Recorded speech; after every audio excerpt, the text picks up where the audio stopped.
നിങ്ങളുടെ ഇഷ്ട പരമ്പരകൾ എക്സ്ക്ലൂസീവായി സൺ നെക്സ്റ്റ് ആപ്പിലൂടെ തികച്ചും ഫ്രീ ആയി ഇപ്പോഴേ ആപ്പ് ഡൗൺലോഡ് ചെയ്യൂ. എന്നെ നീ നിലക്കി നിർത്താൻ വാ, അപ്പ കാണിച്ചു തരാ ഞാൻ. നീ എന്നെ എന്ത് കാണിക്കും? കാണിച്ച നീ വിവരം അറിയും. നീ വായി നോക്കാൻ പോയതാ നിന്റെ അമ്മയുടെ കൂടെ. അതെനിക്ക് മനസ്സിലായടി. ഇത്രയും തരം താണ ഒരു കുടുംബത്തെ ഞാൻ എന്റെ ജീവിതത്തിൽ കണ്ടിട്ടില്ല. നിർത്ത. സംസ്കാരത്തിന്റെ കാര്യം പറയുന്നു. എന്ത് സംസ്കാരം നിനക്കുള്ളത്? സ്വന്തം സഹോദരന്റെ ജീവിതം തകർക്കാൻ നോക്കുന്ന നീയാണോ സംസ്കാരത്തെക്കുറിച്ച് പറയുന്നത്? നീ ആർക്ക് വേണ്ടിയാ സംസാരിക്കുന്നതൊക്കെ എനിക്കറിയാം. മുറ്റത്ത് കിടക്കുന്നുണ്ടല്ലോ അതിന്റെ തെളിവ്. അവരുടെ കയ്യിൽ നിന്നും എന്തെങ്കിലും നക്കാപ്പിച്ച കിട്ടുന്നുണ്ടെങ്കിൽ അത് മേടിച്ച് നീ അങ്ങ് വെച്ചോ.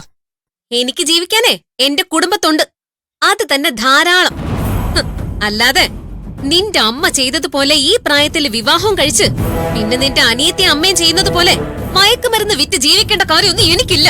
നിർത്താൻ പറഞ്ഞു. നിർത്താനേ എനിക്ക് മനസ്സില്ല. ഞാൻ ഇനിയും പറയും.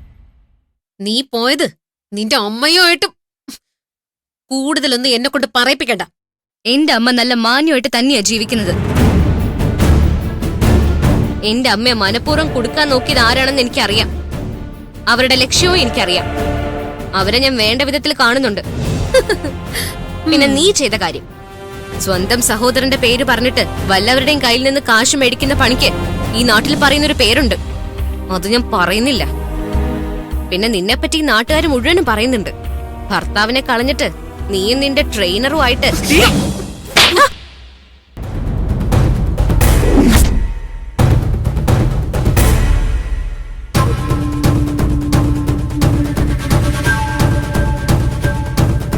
നീ എന്താണ് എന്റെ മോളെ പറ്റി പറഞ്ഞത്? ആദ്യമേ സ്വന്തം കുടുംബം നന്നാക്ക്, എന്നിട്ട് മതി വന്നു കയറിയ കുടുംബം നന്നാക്കുന്നത്. നിന്റെ കുടുംബത്തിന്റെ മഹത്വത്തെ കുറിച്ച് നാട്ടുകാർക്കും വീട്ടുകാർക്കും ഒക്കെ നന്നായിട്ട് അറിയാം. 5 പൈസ ഇല്ലാതിരുന്ന നീ എന്റെ മകനെ കറക്കി എടുത്തിട്ടല്ലേ ഇവിടെ വന്നു കയറിയത്. എന്നിട്ട് എന്റെ മോളെ കുറ്റം പറയുന്നോ? കുടുംബത്തിൽ പിറക്കാത്ത ഒരു അമ്മയും മോളും.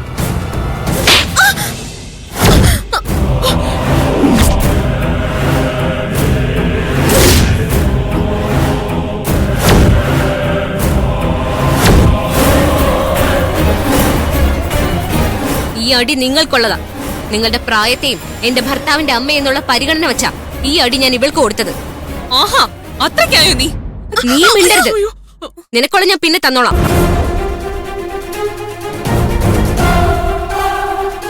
അമ്മയും മോളും ഒരു കാര്യം ഓർത്തോ, നിങ്ങൾ ചെയ്തിരിക്കുന്നത് ഡൊമസ്റ്റിക് വയലൻസ് ആണ്. എന്നെ മാനസികമായിട്ടും ശാരീരികമായിട്ടും പീഡിപ്പിച്ചതിന് അമ്മയും മോളെ ഞാൻ കോടതി കയറ്റും. ഇത് പറയുന്നത് അഡ്വക്കേറ്റ് ശരണ്യ. ഇന്ന് തന്നെ ഞാൻ അമ്മയും മോളെയും അറസ്റ്റ് ചെയ്യിപ്പിക്കും. ഇത്രയും നാളും എന്നെ പീഡിപ്പിച്ചതിന് രണ്ടിനെയും കൊണ്ട് ഞാൻ കണക്ക് പറയിപ്പിക്കും. കുറച്ചു നാളത്തേക്ക് അമ്മയും മോളും കൂടി അകത്ത് കിടക്ക്. പിന്നെ നിനക്ക് ഞാൻ വച്ചിട്ടുണ്ട്. നീ കളിക്കുന്ന തീക്കളിയാ. നീ എന്റെ അമ്മയും ശിവദാസ് സാറിനെയും മനഃപൂർവ്വം പെടുത്തിയതാന്ന് എനിക്കറിയാം. അതിനുവേണ്ടി മാത്രമാ നീ ആ ഗാർമെന്റ്സിൽ പോയത്. അല്ലെങ്കിൽ ഇത്രയും നാള് പോവാത്ത നീ എന്തിനാടി അന്ന് തന്നെ പോയത്? അപ്പൊ നീ മനഃപൂർവ്വം തന്നെ അങ്ങോട്ട് പോയതല്ലേ? നീ എണ്ണിക്കൊതിയാ. നിനക്ക് ഞാൻ വച്ചിട്ടുണ്ട്. നീ എന്നെ ഒന്നും ചെയ്യില്ല. നിന്നെ നിന്റെ കുടുംബത്തെ ഞാൻ തകർക്കുമെന്ന് പറഞ്ഞ തകർത്തിരിക്കും. അതിന് എന്ത് നാണം കെട്ട കളിയും ഈ ദിയ കളിച്ചിരിക്കും. ഇറങ്ങടി ഇവിടുന്ന്. ഇവിടെ നിനക്ക് എന്താ കാര്യം? ഇത് എന്റെ ഭർത്താവിന്റെ വീടാ, ഞാൻ താമസിക്കുന്ന വീട്. ഇറങ്ങിയില്ലെങ്കിൽ നീ എന്ത് യോടി?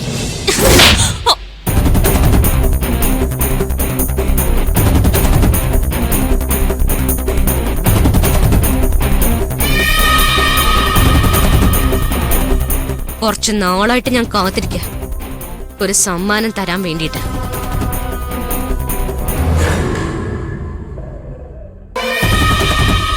നീ എന്നെ തല്ലിയല്ലേ? ഇന്നേ വരെ എന്റെ ദേഹത്ത് ആരും ഒന്ന് തൊടാൻ പോലും ധൈര്യപ്പെട്ടിട്ടില്ല. ഇതിനുള്ളത് നിനക്ക് ഞാൻ തരുന്നുണ്ട്. നിനക്ക് നല്ല തല്ല് കിട്ടാത്തതിന്റെയാ കുഴപ്പം. മറ്റുള്ളവരെ ദ്രോഹിച്ച് മാത്രം നടക്കുന്ന നീ ഒരു മനുഷ്യ സ്ത്രീയാണോ? കെട്ടിയ ഒരുത്തനെ തന്നെ ഭർത്താവായി കിട്ടണമെന്ന് പറയുന്ന നീ മനുഷ്യ ജന്മത്തിന് തന്നെ അപമാനോ. ശരണ്യ, നീ നോക്കിക്കോ. ഇന്ന് നീ എന്നെ അടിച്ചു. ഇതിന് പകരം നിന്റെ കുടുംബം ഞാൻ കോളം തോണ്ടും. ഈ വീട്ടിൽ തന്നെ ഞാൻ വന്ന് താമസിക്കും. നിന്നെ ഞാൻ തീർക്കും. ഇറങ്ങി പോടി ഇവിടുന്ന്. അയ്യോ,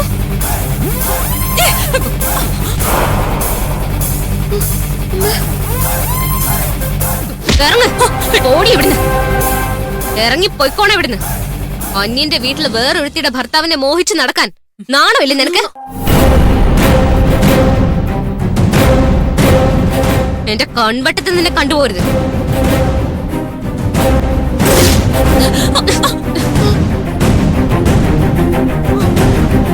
അയ്യോ,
എന്നാലും ദേവ്, ശരണ്യെന്ന് ഞാൻ ഇത്രയും പ്രതീക്ഷിച്ചില്ല.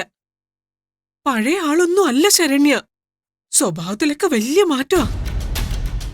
അതെ അച്ഛാ, ഇപ്പൊ എന്തു പറഞ്ഞാലും എന്നോട് തട്ടിക്കയറുവാ.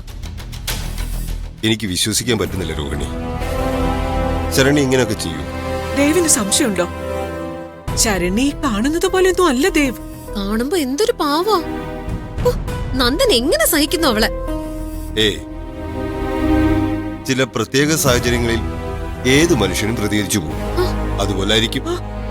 അല്ലാതെ നിങ്ങൾ പറയുന്ന പോലെ എല്ലാം ഉണ്ടെന്ന് എനിക്ക് തോന്നുന്നില്ല. ആ, അച്ഛന് തോന്നില്ല. അച്ഛന് ശരണ്യോടൊരു സോഫ്റ്റ് കോർണർ ഉണ്ട്. അതെനിക്ക് പലപ്പോഴും തോന്നിയിട്ടുണ്ട്. അല്ലെങ്കിൽ ഞാനും അമ്മ ഇത്രയും പറഞ്ഞിട്ടും അച്ഛൻ വിശ്വസിച്ചില്ലല്ലോ. വിശ്വാസത്തിന്റെ കാര്യമല്ല മോളെ.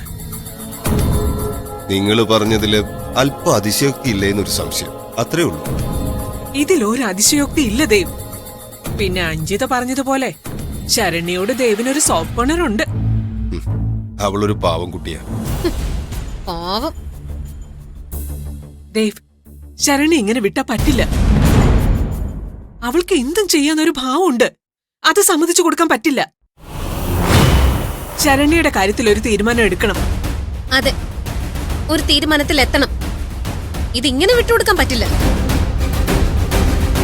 അവള് പേടിച്ചിവിടെ കഴിയേണ്ട അവസ്ഥയായിപ്പോ. അത് ശരിയാവില്ല. ശരി, നന്ദൻ വരട്ടെ. അവനോട് കാര്യങ്ങളെല്ലാം പറഞ്ഞ് ഒരു തീരുമാനത്തിലെത്താം.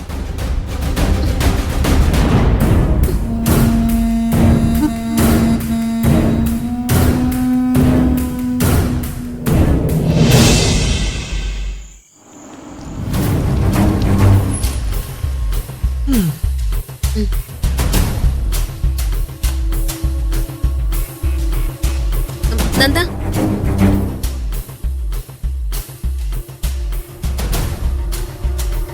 നിന്റെ ഭാര്യ ഇവിടെ കാണിച്ചു കൂട്ടിയ കോലാഹലങ്ങൾ എന്തൊക്കെയാണെന്ന് നിനക്കറിയോ? അതെങ്ങനെയാ മോളെ? ഭാര്യയുടെ കാര്യങ്ങൾ വല്ലതും ഭർത്താവ് അറിയുന്നുണ്ടോ? എവിടെ പോകുന്നു, എപ്പോ വരുന്നു, ഇത് വല്ലതും ഇവൻ അറിയോ? അതൊക്കെ അന്വേഷിക്കാൻ ഇവൻ എവിടുന്ന സമയം? അമ്മേ, കാര്യം എന്താണെന്ന് വെച്ചാൽ തെളിച്ചു പറ. ഇങ്ങനെ കുറ്റപ്പെടുത്തി പറയാതിരിക്കുക. പറയൂടാ, എന്റെ വിഷമം കൊണ്ട് പറയുന്നതാ. അത്രയ്ക്ക് വിഷമമുണ്ട്. നിനക്കറിയോ, അവൾ എന്റെ മുഖത്തടിച്ചു. ദേ, എന്റെ അച്ഛനും അമ്മയും ഇന്ന് വരെ ഒരു ചെറു വടി കൊണ്ടുപോലെ എന്നെ തല്ലിയിട്ടില്ല. ആ എന്നെയാ നിന്റെ ഭാര്യ തല്ലിയത്. ഞങ്ങളെ തല്ലിക്കൊല്ലാനാണോ നീ അവളെ ഇങ്ങോട്ട് കെട്ടിക്കൊണ്ട് വന്നത്? ദേ, നമ്മുടെ അമ്മേ ശരണ്യ എന്തെല്ലാം അനാവശ്യങ്ങളാ വിളിച്ചെന്നറിയോ? എവിടെ നിനക്കതൊന്നും അറിയേണ്ട കാര്യമില്ലല്ലോ. എന്തായാലും നന്നായിട്ടുണ്ട് നന്ദ, നിന്റെ ഭാര്യയുടെ ഇവിടുത്തെ ഭരണം. നിന്റെ ഭാര്യയെ ഞങ്ങൾ തൊഴുതു നിൽക്കണോ? ഇതെന്താ, ഈ കുടുംബത്തിൽ ആരും ഇങ്ങനെ പരസ്പരം തല്ലുണ്ടാക്കിയിട്ടില്ല. വഴക്കുകളുണ്ടായിട്ടുണ്ട്, അത് സ്വാഭാവിക. വഴക്കുകളില്ലാത്ത കുടുംബങ്ങളില്ലല്ലോ. പക്ഷെ തല്ലിയത് ശരിയായില്ല. ശരണിക്ക് എന്ത് കാര്യം ആഞ്ചിതയെ തല്ലാൻ?